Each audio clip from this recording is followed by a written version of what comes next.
ലാലേട്ടൻ്റെ കുസൃതി നിറഞ്ഞ ചിരിയും വിങ്ങുന്ന ഓർമ്മകളും ഇന്നും മലയാളികളുടെ ഹൃദയത്തിലുണ്ട്. ആ സ്ഥാനത്തേക്ക് മോളിവുഡിൻ്റെ ന്യൂജൻ താരം നെസ്ലിൻ വന്നാലോ?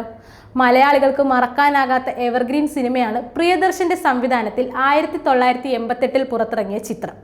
100-200 കോടി ക്ലബ്ബുകൾക്ക് പുതിയ കാല സിനിമയ്ക്ക് അലങ്കാരമാകുമ്പോൾ 366 ദിവസങ്ങൾ തുടർച്ചയായി തിയേറ്ററുകളിൽ പ്രദർശിപ്പിച്ച ചിത്രം മലയാളികളുടെ ഹൃദയത്തിലാണ് പതിഞ്ഞത്. നെസ്ലിനും മമിത ബൈജുവും വിഷ്ണുവും കല്യാണിയുമായി വേഷമിടുന്ന ഒരു കിടിലൻ AI വീഡിയോ ആണ് സോഷ്യൽ മീഡിയയിൽ ഇപ്പോൾ ശ്രദ്ധ നേടുന്നത്. ലാലേട്ടനും രഞ്ജിനിയും തകർത്താടിയ വേഷങ്ങൾ ഇരുവർക്കും ഇണങ്ങുന്നുണ്ടെങ്കിലും ചിത്രത്തിലെ കഥാപാത്രങ്ങൾക്ക് പകരമാകില്ലെന്നാണ് ആരാധകർ കമന്റിൽ കുറിക്കുന്നത്. ഇവർ ചിരിപ്പിക്കും പക്ഷെ കരയിപ്പിക്കില്ല എന്നാണ് ഒരാൾ കമന്റ് ബോക്സിൽ കുറിച്ചത്. സംവിധായകൻ അൽഫോൺസ് പുത്രൻ അടക്കമുള്ളവർ പോസ്റ്റിൽ കമന്റ് ചെയ്തിട്ടുണ്ട്. ചിത്രമെന്ന മലയാളത്തിന്റെ എവർഗ്രീൻ ക്ലാസിക്കിന് പകരമാകാൻ കഴിയില്ലെങ്കിലും ഒരു AI പരീക്ഷണം ഒരു ഒന്നൊന്നര ഫീൽ ഗുഡ് അനുഭവം തരുന്നുണ്ടെന്ന് പറയാതെ വയ്യ.